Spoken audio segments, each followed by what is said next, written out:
The 2025 MLB winter meetings are now behind us. And just as we all hoped, every single one of our free agency questions have been answered. Are you messing with me right now? While a few of the bigger ticket free agents may have found new deals and or homes for 2026 and beyond, in typical MLB offseason fashion, things are moving very slow.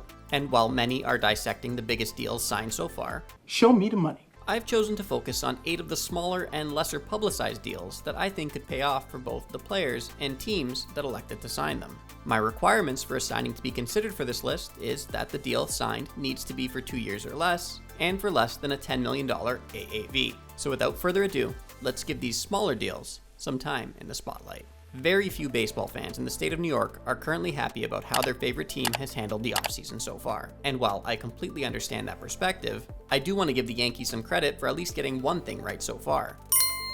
And that's re-signing versatile swingman Ryan Yarbrough to a 1-year deal for $2.5 million. The soon-to-be 34-year-old is far from the pitcher he was for the Tampa Bay Rays between 2018, when he finished 5th in Rookie of the Year voting, and 2022, but the lefty can still be a very positive contributor to a rotation and or bullpen. Yarbrough's work on the mound typically doesn't get a lot of attention since it's most often as a bridge or an innings eater after a rough start, but every team could benefit from having a guy like him around.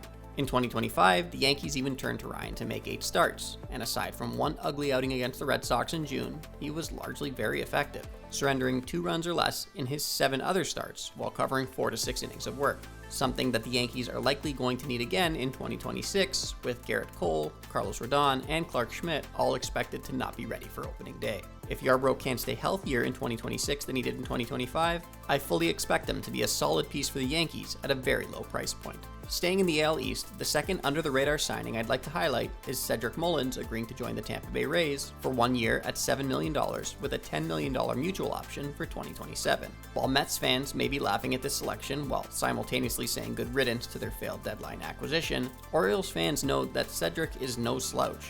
Yes, he was bad for the Mets, slashing 182, 284, 281 with only 7 extra base hits over 42 games to round out 2025, but there is plenty to be optimistic about when it comes to the just-turned 31-year-old. Cedric is a very good defender and has quite a bit of pop, clubbing 15 or more home runs in each of the past 5 seasons. Not too bad for a guy listed at 5'8", if you ask me. This deal also falls into the prove-it category, where most would expect Mullins to be motivated to put up a good year for the Rays in hopes of securing himself a more lucrative multi-year free agent deal, like many anticipated he would get before his 2025 campaign hampered that. Last year aside, I've always liked Cedric's game, and I think he could be a very nice piece for the Rays as they return to Tropicana Field. Sticking with prove-it deals, but moving over to the National League, the next signing I personally liked is the Pittsburgh Pirates signing of leverage reliever Gregory Soto to a 1-year deal for a reported $7.75 million. While the Pirates have struck out on some of the high-impact offensive pieces they've reportedly made offers to, adding the lefty Soto into their bullpen can only help. The soon-to-be 31-year-old has bounced around quite a bit since back-to-back All-Star campaigns for the Tigers in 2021 and 2022. But his metrics still make him a strong relief option with a lethal slider, electric fastball, and a lot of upside. In 2025, his baseball card stats weren't pretty, but he held opponents to a 4% barrel rate, as well as a 31.5% chase rate and 29.9% whiff rate, all well above league average.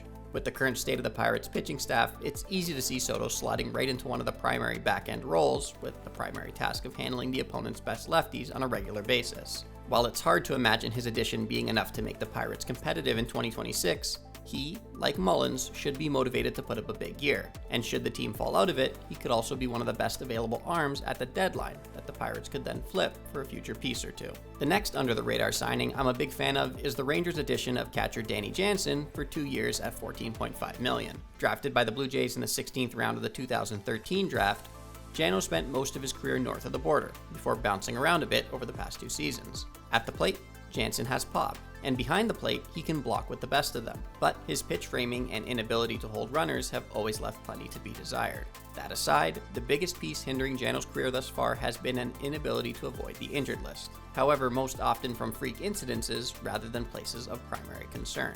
But he did stay healthy in 2025, appearing in 98 games for the Rays and Brewers combined and played to a 2.8 WAR. If he can manage to do the same in 2026, I could easily see a reality where he hits out 15 plus and calls over 110 games for the Rangers in each of the next 2 seasons, which at a $7.2 million AAV would be very good value.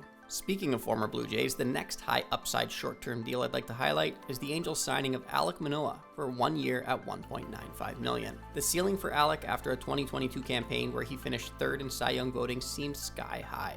But it all came crashing down on the confident right-hander in 2023 when he pitched to a 5.87 ERA over 19 starts for the Blue Jays. He looked a bit better over 5 starts in 2024, but his stuff was nowhere near as elite as it was in 2021 or 2022, and he ultimately underwent Tommy John surgery in June. Manoah hasn't pitched in the majors since, but the Angels are hoping that changes, and in an impactful way in 2026, something that neither the Blue Jays or Braves seemed confident about. While I personally don't think Alek will be able to recapture the dominance he once had, I can easily see a reality where he becomes a dependable back end of the rotation arm.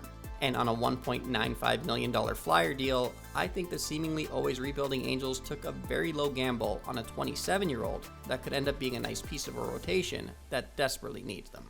Moving back to the bullpen, the next free agent signing I liked is the Chicago Cubs' reported addition of Hobie Milner for 1 year at $3.75 million. It's strange to like the signing of a soon-to-be 35-year-old reliever, but Milner, like Yarbrough, is a valuable innings eater, as the Rangers experienced in 2025 when he pitched a career-high 70 1/3 innings over 73 appearances. Hobie took a few steps back with some of his metrics in 2025, but is not long removed from campaigns where he held opponents to very low barrel and walk rates, and has refined his arsenal to a 4-pitch mix that all proved themselves to be capable out pitches in 2025. While Cubs fans and I expect Chicago to be in the playoff mix in 2026, should things go sideways, Milner, like Soto, could also be a great trade candidate for a team looking to add a lefty at the deadline, making the short-term deal even more of a win in my books. The next signing I personally like is the Kansas City Royals addition of Lane Thomas for 1 year at $5.25 million. The outfielder entering his age 30 season was limited to 39 games for the Guardians in 2025 due to plantar fasciitis, but is not long removed from a 2023 campaign where he played to a 3.3 WAR with 28 home runs and a .268, .315, .468 slash line.